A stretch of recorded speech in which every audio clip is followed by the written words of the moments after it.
lecturas de esta trilogía son lecturas muy sesgadas porque se deja casi siempre en un segundo o tercer término el volumen que yo creo que es tan importante como el primero, más, que es el segundo. ¿Por qué digo esto? Pues porque lo más frecuente en las interpretaciones de la analogía zubiriana es que, como publicó 3 volúmenes, uno piense que hay 3 actos. El acto de aprehensión primordial, un acto ulterior que se llama el acto del logos y un acto ulterior que es el acto de la razón. De tal manera que habría aprehensiones primordiales, actividad del logos y actividad de la razón. Yo creo que esa interpretación es incorrecta. No hay aprehensiones primordiales. No existen aprehensiones primordiales. Nadie ha tenido nunca una... Dios probablemente, pero aquí abajo nadie ha tenido una aprehensión primordial pura. La aprehensión primordial no es un acto, es un momento de un acto. Y el acto es el acto de aprehensión. Solo hay aprehensión. Y en la aprehensión siempre está el momento formal y el momento de contenido. El momento formal es aquel que analiza fundamentalmente en el volumen primero de la aprehensión primordial de la realidad.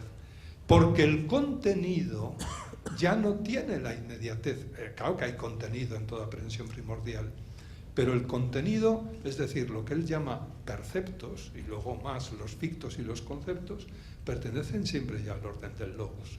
Por tanto, ya están mediados. Esto es fundamental tenerlo en cuenta. Y es que la aprehensión primordial es, dentro de la aprehensión por análisis, aquel elemento que es pues siempre idéntico, que permanece, que nos abre al horizonte de la realidad, lo que él llama formalidad.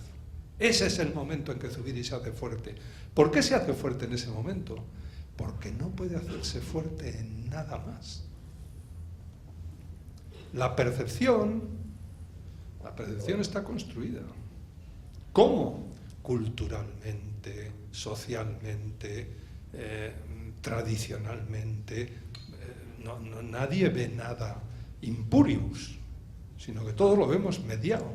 Esto los psicólogos lo tienen muy claro, las percepciones, pero las sensaciones también. Zubiri dice que una sensación es una percepción elemental, pero es percepción, y por tanto cae dentro de los que llama perceptos. Por tanto, mucho cuidado que no haya aprehensiones primordiales, que las aprehensiones primordiales son el elemento inamovible, inconmovible, que nos da verdad real dentro de un acto que es el acto de aprehensión. Hay 2 actos, el acto de aprehensión y el acto del allende la aprehensión. Y el acto de la aprehensión es un acto complejo, y es un acto complejo en el que por análisis podemos identificar una parte, una dimensión, que es la dimensión formal, que es absoluta. Es así.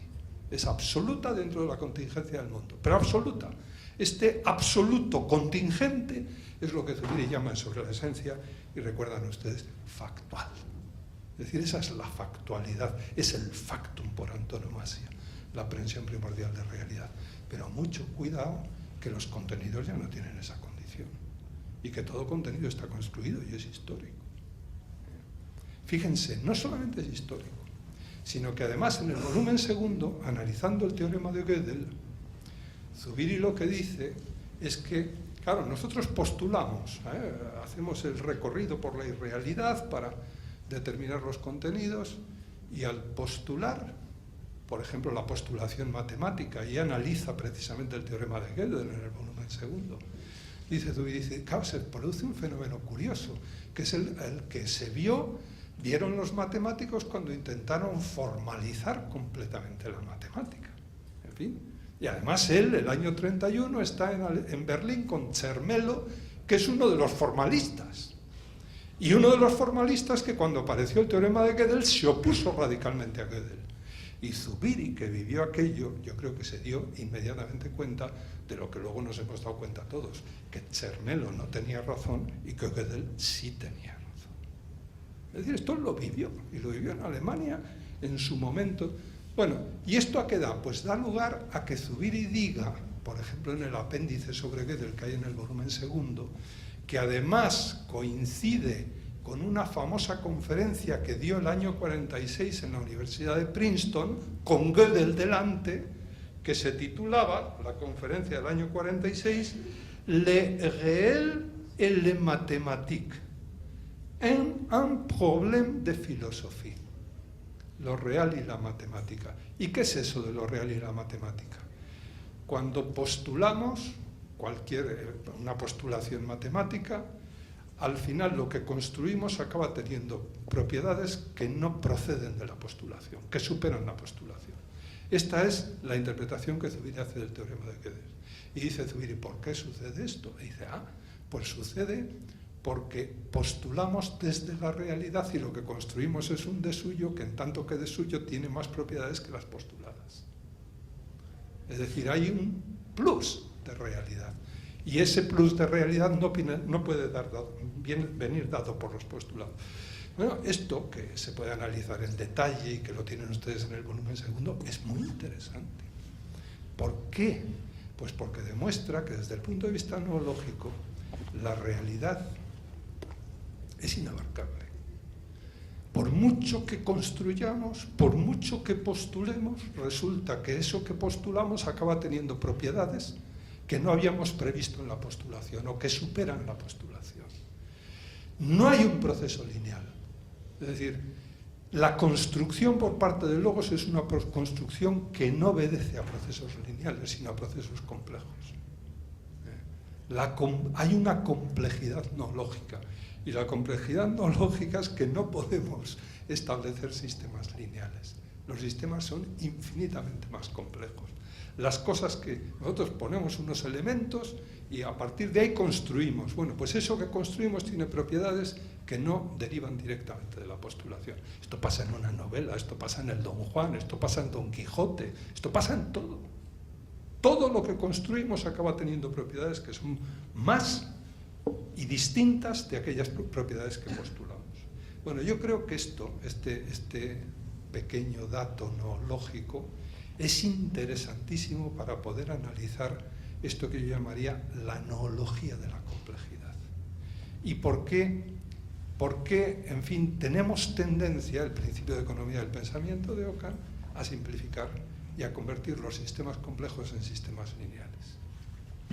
Y la vida intelectual tiene que hacerse intentando luchar contra esta tremenda, yo diría, pereza mental que nos lleva siempre a evitar la complejidad y a no ver que lo simple no es más que un caso límite de la complejidad. La complejidad en ciertas situaciones es lo que llamamos lo simple. Bueno, este es un punto que yo creo que está en la filosofía madura de Zubiri y que puede ser utilísimo para poder conceptuar esta nueva idea de naturaleza y de realidad y a la vez aceptar ese momento absoluto dentro de la realidad, que no todo es semoviente, ese momento absoluto que es precisamente la formalidad de realidad.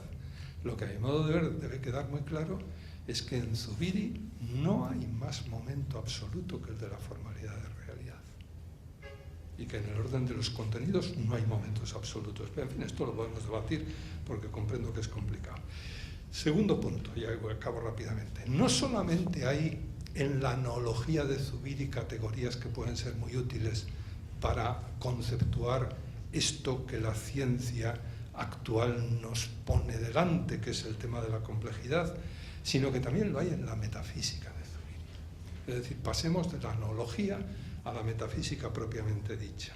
¿Y por qué? Bueno, pues Zubiri, saben ustedes que habla de sustantividad, es el concepto metafísico fundamental, y que la sustantividad es un sistema, dice él. Es un sistema coherente, clausurado y cíclico de notas.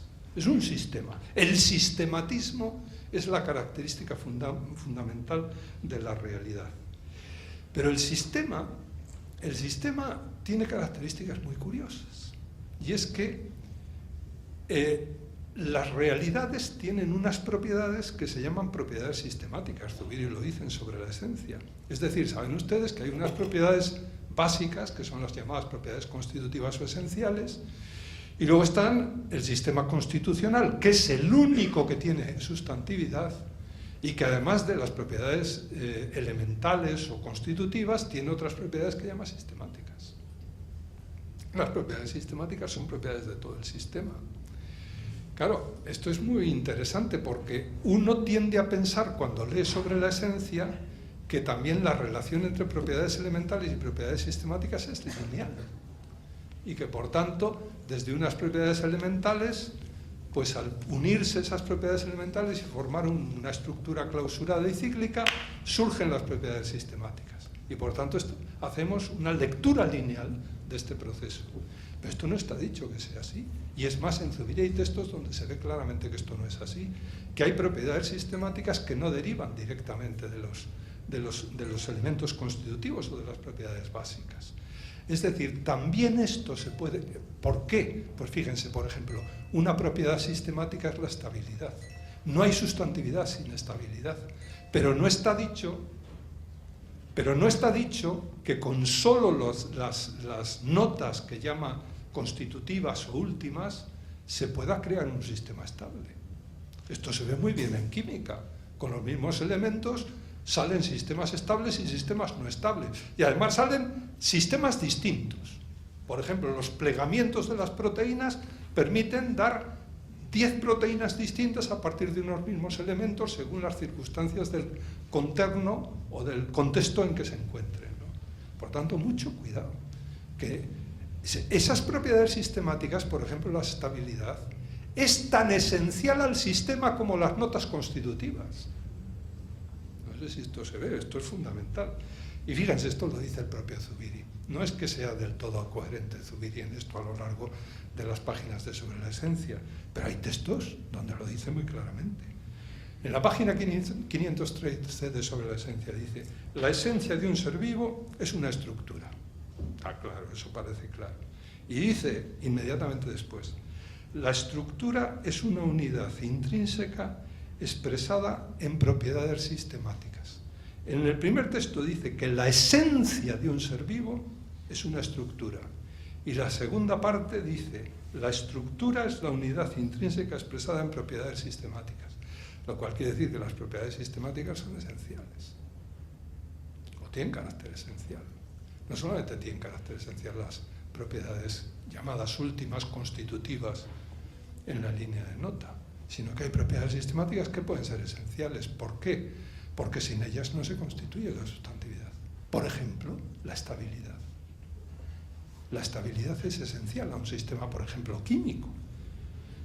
En fin, ¿esto qué quiere decir? Pues quiere decir que también la idea de estructura, la idea de notas sistemáticas, creo yo que puede dar un tremendo juego a la hora de entender esto de la complejidad. ¿Qué conclusiones sacar de todo esto? Para mí la más importante es que tenemos que aprender a pensar con categorías nuevas. Hemos de sustituir eso que Antonio Ferraz ha llamado tantas veces la mentalidad conjuntual, la cesta de manzanas, por una mentalidad campal, y la causalidad unidireccional entre sustancias por la funcionalidad, es el término que utiliza Zubiri, la funcionalidad entre sistemas más o menos coherentes y estables. Uno de los sistemas coherentes y estable es la realidad que llamamos ser humano, cuando lo logra, porque hay muchas veces que no lo logra, y entonces se malogra, como es obvio, ¿no? El ser humano tiene, por su inteligencia, la capacidad de hacerse cuestión de todo el universo. Pero ese hacerse cuestión, ese pensar sobre la realidad en general y sobre el